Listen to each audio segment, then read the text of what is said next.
So last is the types of magnetic properties and electrical properties. This is also very simple concept, known concept.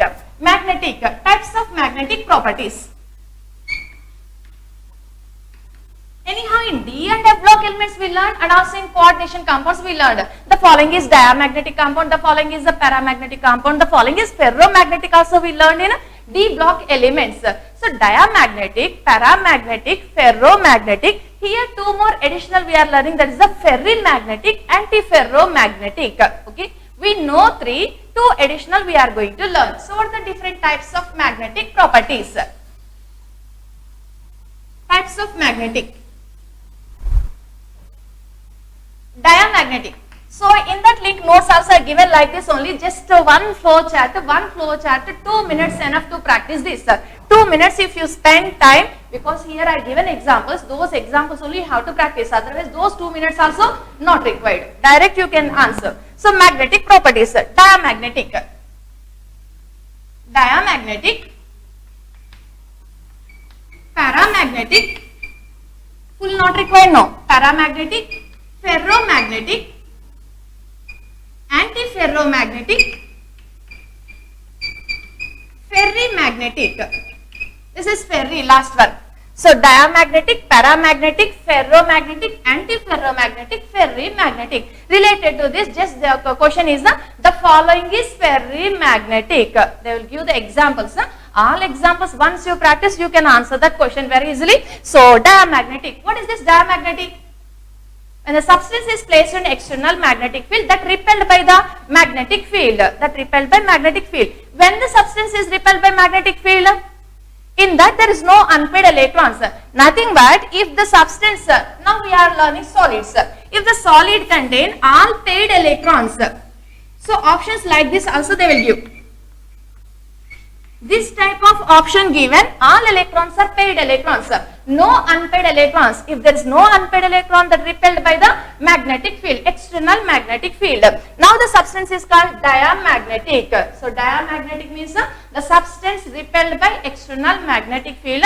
Why it is repelled by external magnetic field? In that no unpaid electrons, all electrons are paid electrons. So if paid electrons are present, the given solid is diamagnetic. For example, TiO2 given. Now it is the paramagnetic or diamagnetic, they asked. What we have to do? Go for this titanium. Titanium plus 4 oxidation state plus 2 oxidation state. Anyhow we know oxidation state calculation, titanium plus 4. Titanium plus 4, any unpaid electron?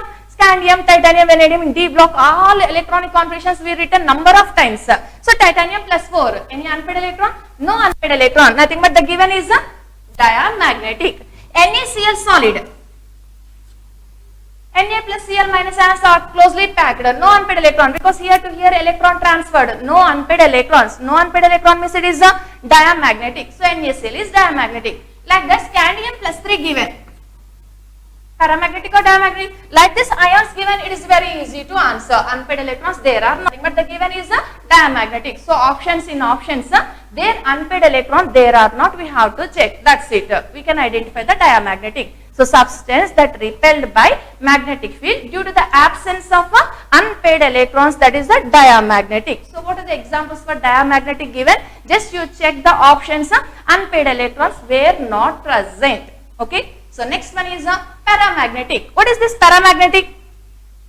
In that substance, if unpaid electrons are there, nothing but they will give options this type. Paid there, but unpaid electrons also there. If unpaid electrons are there, then when it is placed in external magnetic field, that attracted by the magnetic field. So if the substance attracted by external magnetic field, nothing but its field strength is more. Attracted by external magnetic field, then the substance is a paramagnetic. How to identify? Every time we can't place in the presence of magnet. In question paper given, then their magnet is not available. So how to identify the given is a paramagnetic or not? Just we have to write the configuration. There unpaid electrons, there are not.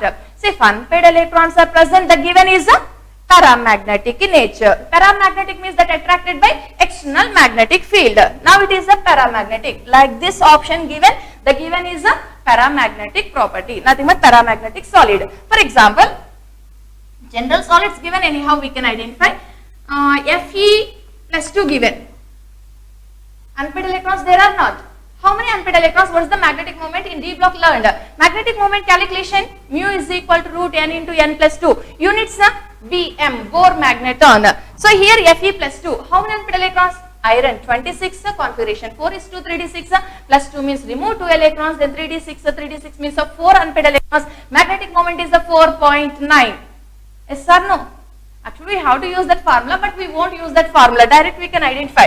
So Fe plus 2, nothing but it is a paramagnetic in nature. But along with these, they will give option this also. This is also common option.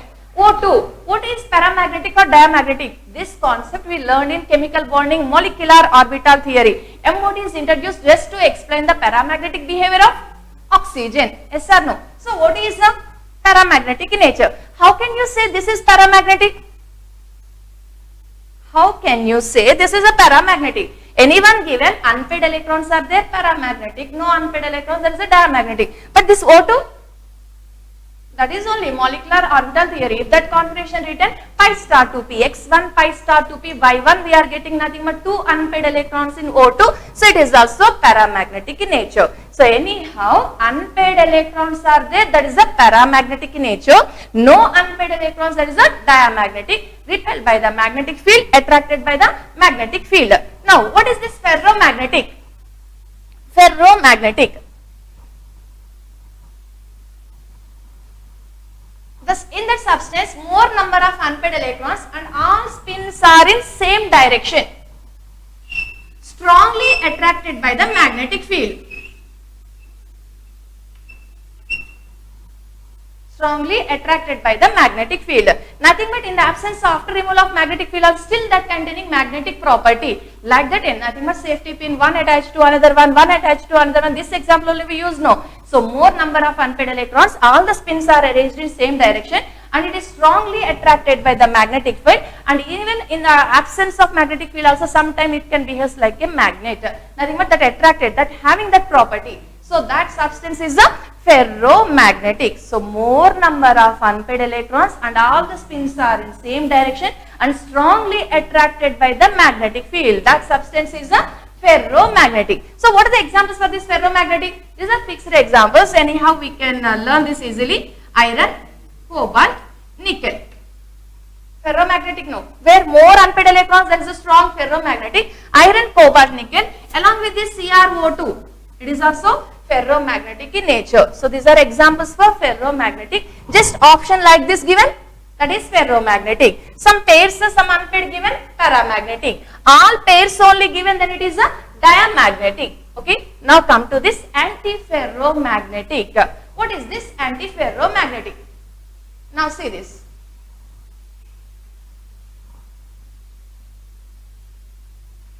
Like this given. More unpaired electrons are there. More number of unpaired electrons. So what we will expect? It is strongly attracted by the magnetic field. Strongly attracted or not? More unpaired electrons strongly attracted by magnetic field. But what happens here? Equal number of spins are in opposite direction. Equal number of spins are in opposite direction. One cancelled by another one. Final net dipole momentum?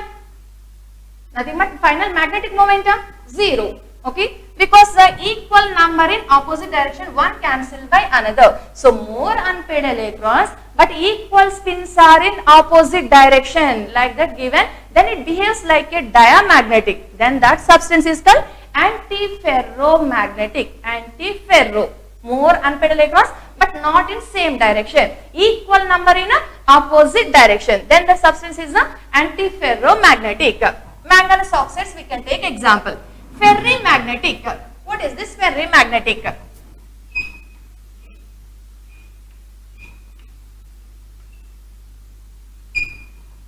Like this given. Now this is the answer for ferrimagnetic. What is the difference here? More number of unpaired electrons. What will expect? A more magnetic moment. It is the ferromagnetic, like that we will expect. But here magnetic moment, not totally diamagnetic, but magnetic moment is less than expected. Why less than expected? Unequal number in opposite direction. 2 cancel out, remaining 2 there. We are expecting 4 point, but answer is the 2 point. Why answer is 2 point? 2 cancelled out. So more number of unpaired electrons, but unequal equal number in opposite direction spins are there, then the substance is a ferrimagnetic. Just very simple. Only pairs are there. Now here para means no.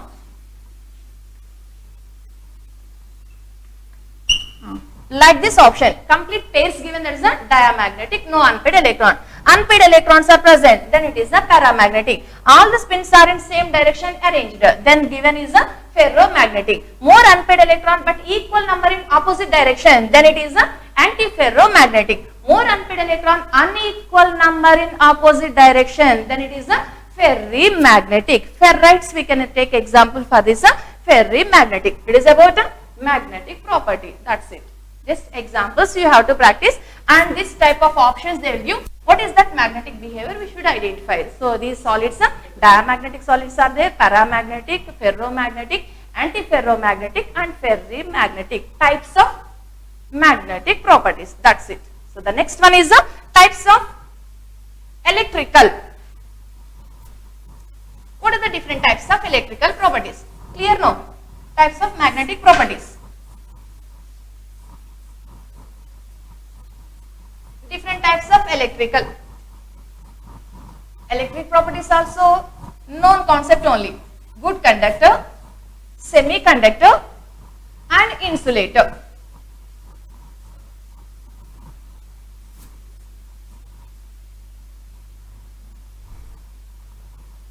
Types of electrical.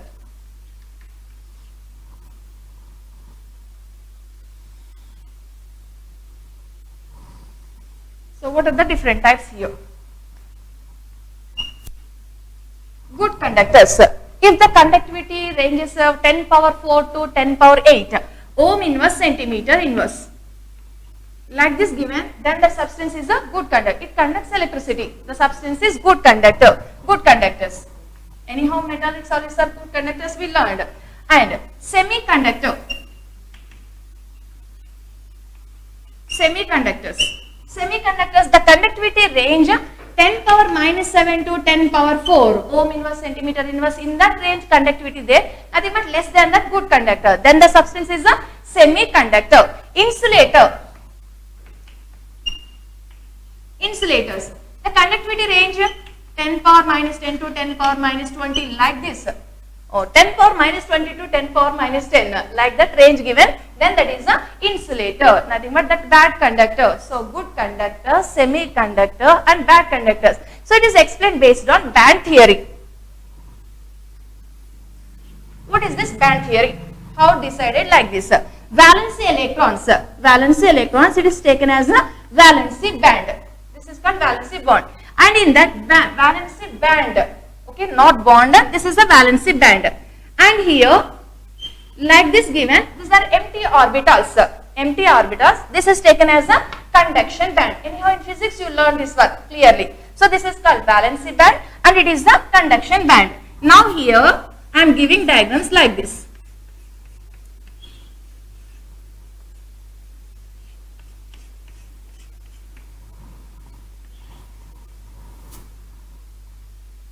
Able to watch this? Here given, okay, three types given. In these three, which is a good conductor? Valency band given, conduction band given. Valency electrons are present as a valency band and empty orbitals, that is taken as the conduction band. Less difference between valency band and conduction band, then electrons can move easily. Movement of electrons, the flow of electrons, that is nothing but this is a good conductor. Yes or no? That is only conductivity, current. So now this substance is a good conductor. Now here little gap is there, then it is a semiconductor. Here more gap, then it is a insulator. So based on gap between the valency band and conduction band, we can divide into three types: a good conductor, semiconductor and insulator. Valence electrons taken as valency band and outer empty orbitals taken as a conduction band. If difference is less, electrons can move easily. If electrons can move easily, that is nothing but good conductor. Less difference is there, that is a semiconductor. More gap is there, then it is a insulator. These are three types of electrical property, that is a good conductors, insulators and semiconductors. But I have taken like this, something is there. So what are the remaining? Anyhow, come to this semiconductors. In this semiconductors, Two types of semiconductors we are taking here. Intrinsic semiconductivity. That's the intrinsic and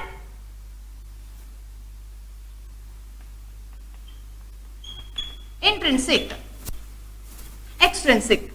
What is this intrinsic and extrinsic semiconductor? Intrinsic semiconductor. Now I am taking example silicon.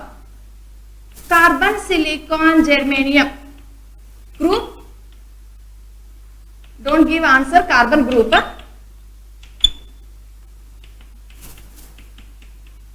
Remember that in 14th group we learned carbon dioxide is a gas but silicon dioxide is a solid. Both are same group, formula same type, but one exists in solid state, another exists in gaseous state because of. Answer?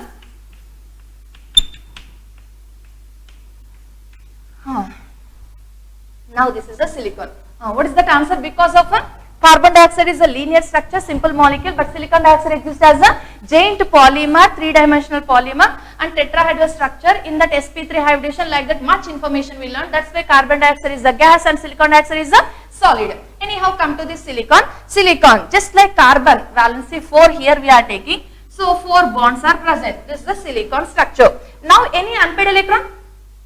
No unpaired electron. Nothing but it's good conductor or bad conductor. Diamond and graphite differences. Graphite 1 unpaired electron in each carbon dioxide is a good conductor, but diamond no unpaired electrons, tetravalency surrounded by 4 carbon atoms, so it is the bad conductor. Here also this is surrounded by 4 silicon atoms, nothing but this is a bad conductor. But here on heating, breaking of these bonds takes place. Same thing we can expect in diamond also. After heating, breaking of bonds, then it acts as a semiconductor, good conductor. Diamond, CC bond strength is high. That's why carbon can show a high catenation because of strong bond energy is more. So compared to that carbon, silicon bonds are weak. How can you say these are weak bonds? Now that information not required actually. Anyhow, size increases, bond length increases, bond strength decreases. So on heating, breaking of these bonds. So after breaking of these bonds, here we are getting unpaired electrons. Now free electrons are there. Free electrons there means it acts as a good conductor. So after heating, formation of free electrons, then it behaves like a good conductor. Nothing but this is the intrinsic semiconductivity. Intrinsic semiconductivity means itself after heating that behaves like a good conductor. Formation of electrons, free electrons, then it is called intrinsic. This is the intrinsic semiconductivity. What happened here? Silicon bonds are weak compared to carbon bonds. Tetravalence is there, structure is tetrahedral only, but after heating, breaking of bonds takes place. After breaking of bonds, free electrons are formed. That's why it can conduct electricity. So nothing but it is a intrinsic itself. Okay, intrinsic semiconductivity. Now extrinsic. What is this extrinsic? So same concept we learned in P block, 14th group.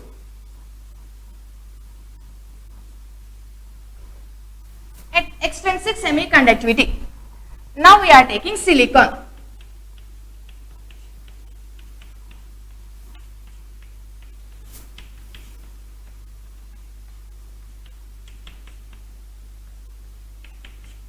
Only silicon atoms we are using here. Now any impurity is added, anyhow impurity defect, impurity is added, that is the defect.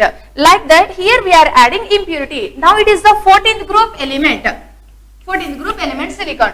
To this we are adding 13th group element as impurity. Nothing but the process is called doping process, doping. Now which one we are adding? 13th group element. So here some of the silicon atoms replaced by 13th group element. Anyone 13th group element? Boron, aluminum, gallium, boron I am adding.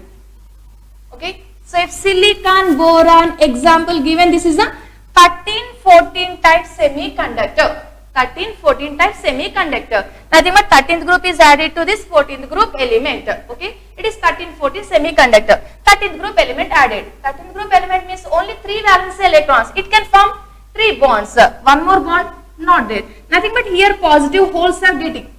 Yes or no? And here free electron anyhow. Here positive holes.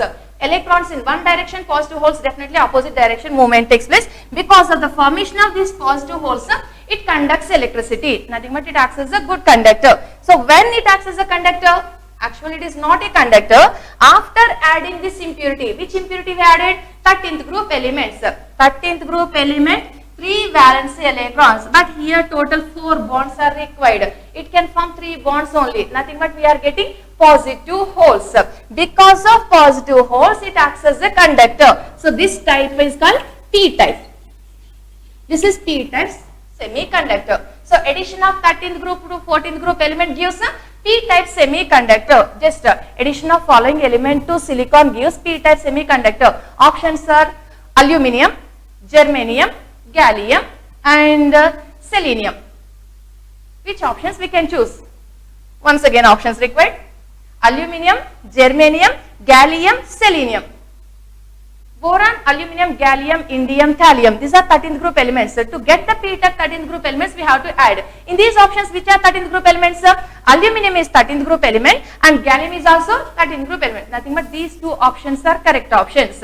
So addition of 13th group element to 14th group elements, positive holes are developed. Because of positive holes, it acts as a conductor. Okay. Now this is a P-type semiconductor. Now instead of this boron,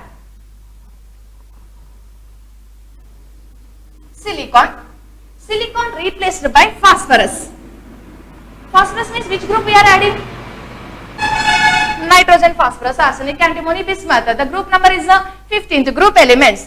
Now to this 14th group, 15th group we are adding. 13th group added, that is the P type. 15th group added. Now it is nothing but it is a 13, 14. Now it is a 14, 15. 14, 15 semiconductor. To that 14 we are adding 15th group element. Now this 15th group element, 5 valency electrons. But around this how many bonds? 4 bonds. One free electron is there.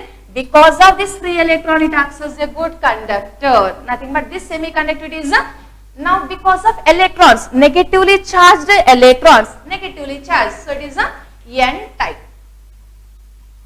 So that is the P type semiconductor. Phosphorus added, that's why it is P type. Don't take like that. Positive holes. Because of positive holes, if it conducts electricity, then it is a P-type semiconductor. Because of negative electrons, if it conducts electricity, then it is a N-type semiconductor. So 15th group elements are added to 14th group elements, we are getting N-type semiconductor. 13th group elements we are adding to 14th group elements, then we are getting P-type semiconductor. So this type any doping given, then it is called extrinsic. Intrinsic means itself that behaves like a good conductor because of breaking of bonds. It conducts electricity, that is after heating. Then it is a intrinsic. Extrinsic means by adding any impurity, that process is a doping process. Anyhow, sandwiches, you will PN. In physics you learn that. Yes or no? Using these semiconductors, we can prepare those sandwiches. Sandwich means not that.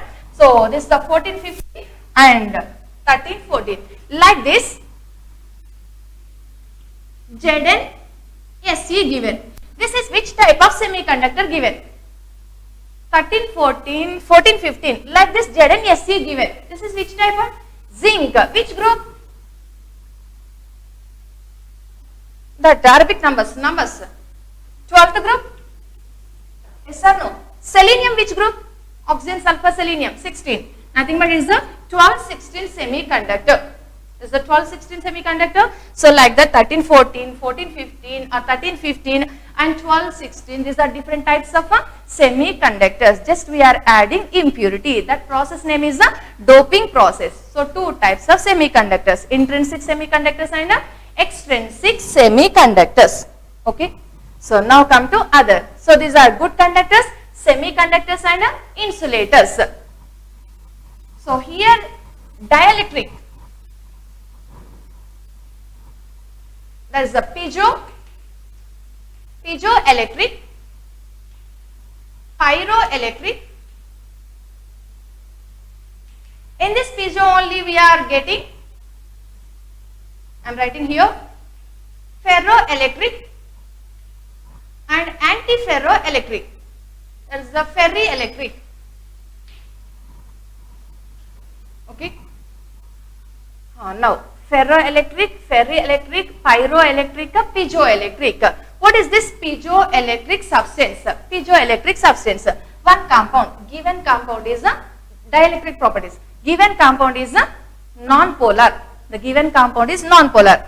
If any pressure is applied, poles are developed. Actual given compound polar, dipoles are developed. Pyro. Pyro means pyro, heating.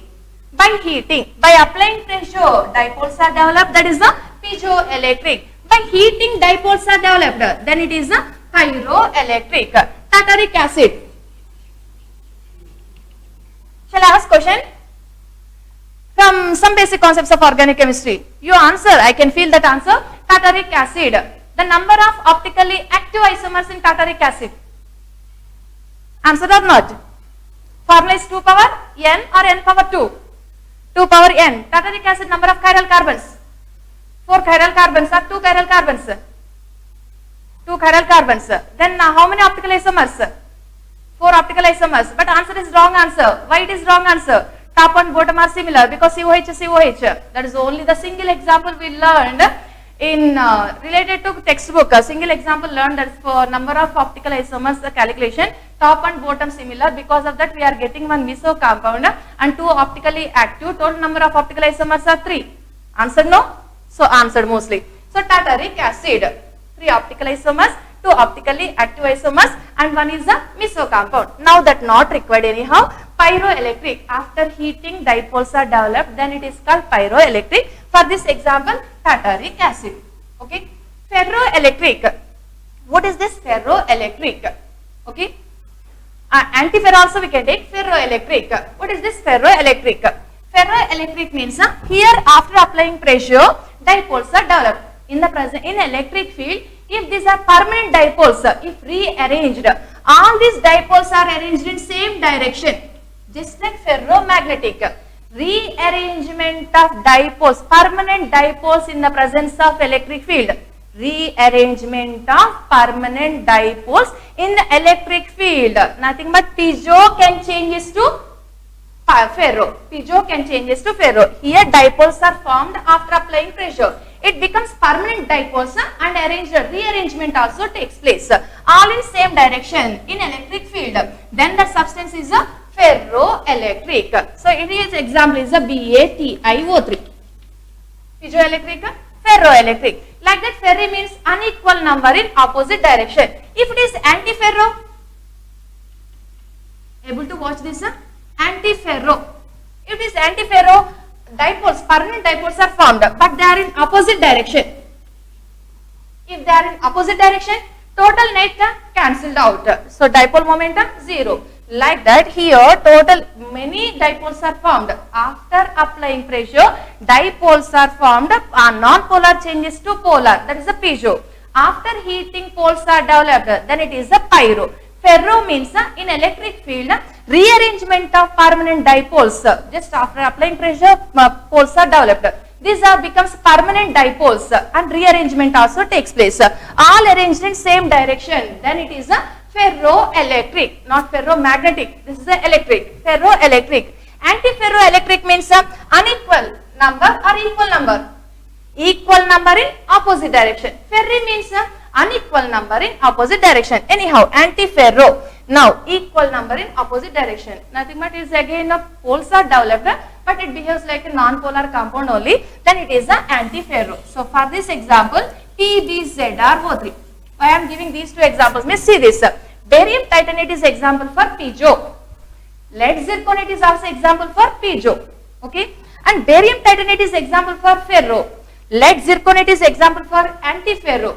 Nothing but all ferro are piezo. Antiferro are piezo. But all piezo are not ferro. Yes or no? All piezo are not ferro. Here after applying pressure, poles are developed. These poles becomes permanent poles in electric field and rearrangement takes place. That rearrangement, two chances, all are in same direction or equal number in opposite direction. Then these are changes to two types. So what are those two types of ferro and antiferro? These are different types of electrical properties. Good conductor, semiconductor, insulator, piezoelectricity, dielectric properties different. Piezoelectric, pyroelectric, ferroelectric, antiferroelectric.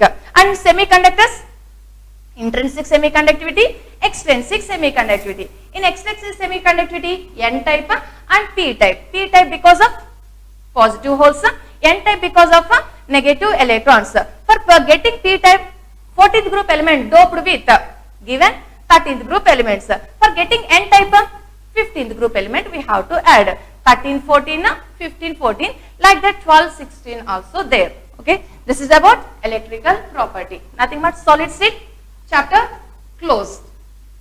Different types of magnetic and electrical properties. But now I am going to give additional information. This is additional only.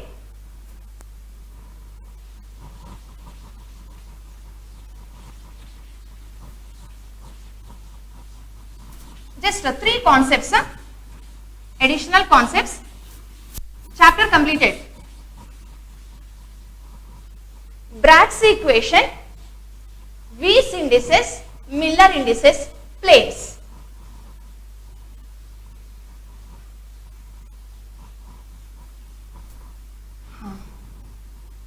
Crystalline solids have symmetry. Amorphous solids no symmetry. Okay. What is this symmetry? Symmetric. 3 types. Anyhow, in isomerism in organic also we learned. Center of symmetry. No, in coordination compounds also isomerism there we learned.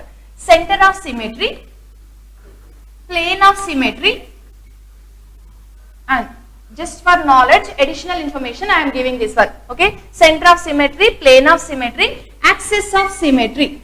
Combinedly called elements of symmetry. Elements of symmetry. One question we can expect, that is the how many elements of symmetry is in cubic system. Okay, in cubic system total 23 elements of symmetries are there. So in that elements of symmetry, center of symmetry, plane of symmetry, axis of symmetry. What is this center of symmetry? This is the cube. From this center, all directions, same arrangement we are getting. Okay, around that identical, nothing but chiral, achiral we taken no. So identical arrangement around that, around this center, identical arrangement, nothing but that has a center of symmetry. Cube, all sides the same length and same arrangement we will get, nothing but that is a center of symmetry. From center of symmetry there no. In cubic system, like this given, it is called center of symmetry. What is this plane of symmetry?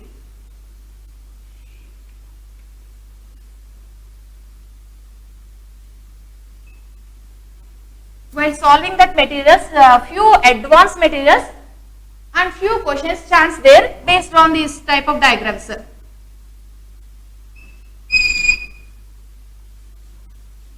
While leaving those, that's why I am discussing this part also. Like this given. Okay. Now, this is one plane. This is one plane. This side equal we are getting. Equal we are getting. Nothing but it is the plane of symmetry. It is rectangular plane of symmetry. Okay. If we are taking plane like this, today's link I mentioned this part also, additional part. You want to copy that notes, you can copy that. Okay. Now, we are taking this type of plane. Okay. Diagonally we are taking one plane. That side, this side similar. That side, this side similar. Nothing but it is a diagonal plane of symmetry. Rectangular plane of symmetry. That is the diagonal plane of symmetry. Anyhow, it is a plane of symmetry. Now,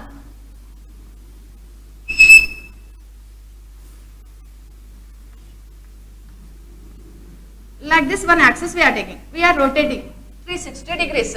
Rotate that. How many times we are getting equal identification? 4 times we are getting similar arrangement, or 3 times we are getting similar, nothing but we are rotating. While rotating, same repeating there, same arrangement is repeated. So 4 times repeated, 3 times repeated, or 2 times repeated. Based on this, that symmetry is called 4-fold axis of symmetry, 3-fold axis of symmetry, or 2-fold axis of symmetry. 4-fold axis of symmetry means we are rotating in 360, 4 times identical arrangement we are getting. Nothing but the symmetry name is a 4-fold axis of symmetry. Anyhow, along the axis we are rotating, we are getting identical arrangement. That symmetry is a axis of symmetry. Okay, this is axis of symmetry. Like this, three types are there. Total all these commonly called elements of symmetry. Anyhow, only one question we can expect, that is how many elements of symmetry is in cubic system.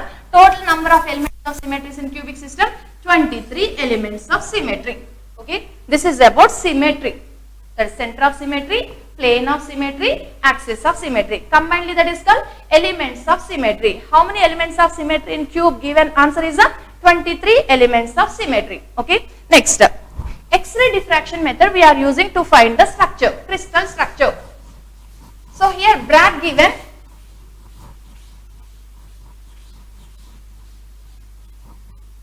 one formula to find the crystal lattice, crystal structure, X-ray method.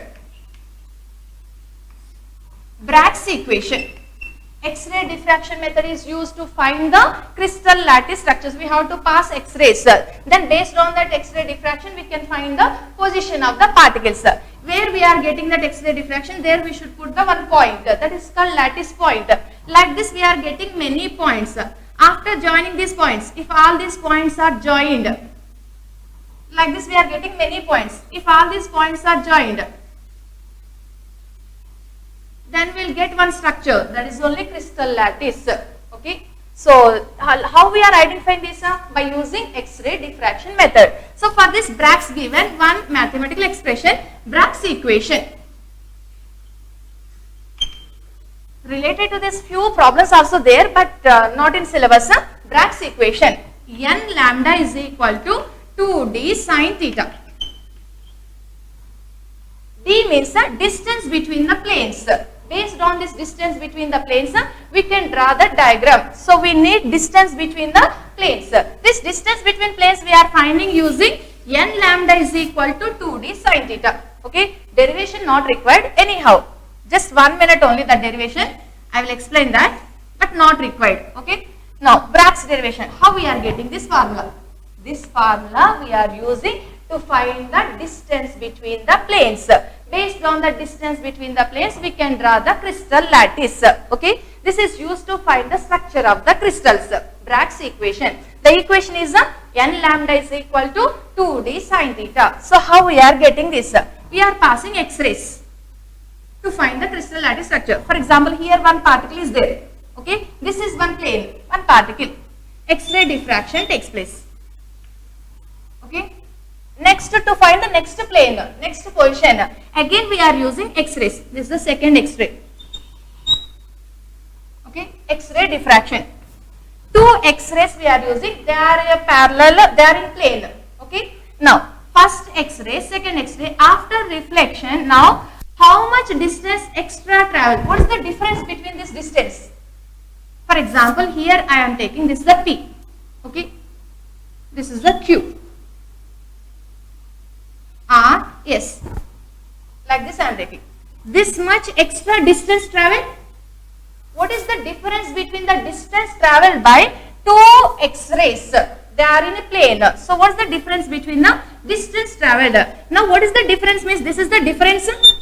This much extra traveled. Okay. This is the QRS. This is the extra distance traveled by this X-ray. Extra distance, there is a QRS. It is equal to integral multiple of that wavelength of the X-ray. So we are using one integral, that is the n. Okay. So QRS is equal to n lambda. If the two X-rays are in plane, the difference between the distance travelled after reflection, that is equal to integral multiple of a wavelength. The extra distance is QRS. It is equal to n lambda. Okay. Now, what is the distance between two planes means? This is the distance between the two planes. This is the D. Okay. Now, this angle I am taking theta. Okay. Now, this QR equal to otherwise QR by PR equal to, this is the triangle, see this, QR by PR equal to sin theta. Sin theta or not? So QR by PR equal to sin theta. Nothing but QR is equal to PR into sin theta. PR into sin theta. Then RS by PR is also equal to sin theta. Nothing but RS equal to PR sin theta? RS equal to PR sin theta. Yes or no? QR is equal to PR sin theta. RS is equal to PR sin theta. QRS is equal to, now this QRS is equal to 2 PR sin theta. Yes or no? 2 PR sin theta. PR means what is that? Distance between two planes. Nothing but is the 2D sin theta. 2D sin theta. QRS means what is that? N lambda. So n lambda is equal to 2D sin theta. N lambda is equal to 2D sin theta. So to find the distance between the planes, Bragg's given one equation, that is the n lambda is equal to 2D sin theta. How we are getting means like this, but this derivation not required. Just Bragg's equation is the n lambda is equal to 2D sin theta. So this D is nothing but distance between the planes. Okay, this distance between planes we can also get from Miller indices and Weiss indices. So what are these Miller indices and Weiss indices? This is also additional only. Miller indices and Weiss indices. Height's law of rational indices. One plane we are taking along x axis, y axis, z axis. Just how to identify Weiss indices, Miller indices, that knowledge is enough. More than that not required. Anyhow, here I am taking one plane on x, y, z axis. Okay, like this I am taking. This is the plane, one crystal plane. Now, this is on this, for example, it is a K, L, M. Intercept on x axis, intercept on y axis, intercept on z axis. Okay, so I am taking one more small plane. This is A, B, C, like this I am taking. Okay, intercept on A, x axis, this is A. Intercept on y axis, this is B. Intercept on, this is the interceptor. Intercept on z axis, this is a C. Okay, now it is intercepts on x, y, z axis are A, B, C. Now it is the original plane. This original plane intercepts are equal to ABC or integral multiple of ABC. For example, this total is NA. This total is N dash B. This total is NC. Okay. So now this intercepts of original plane. I am taking one more small plane. These intercepts are ABC. Original plane intercepts integral multiples of these ABC. Now we are using some coefficients. Nothing but the plane is 2A, 3B, 3C.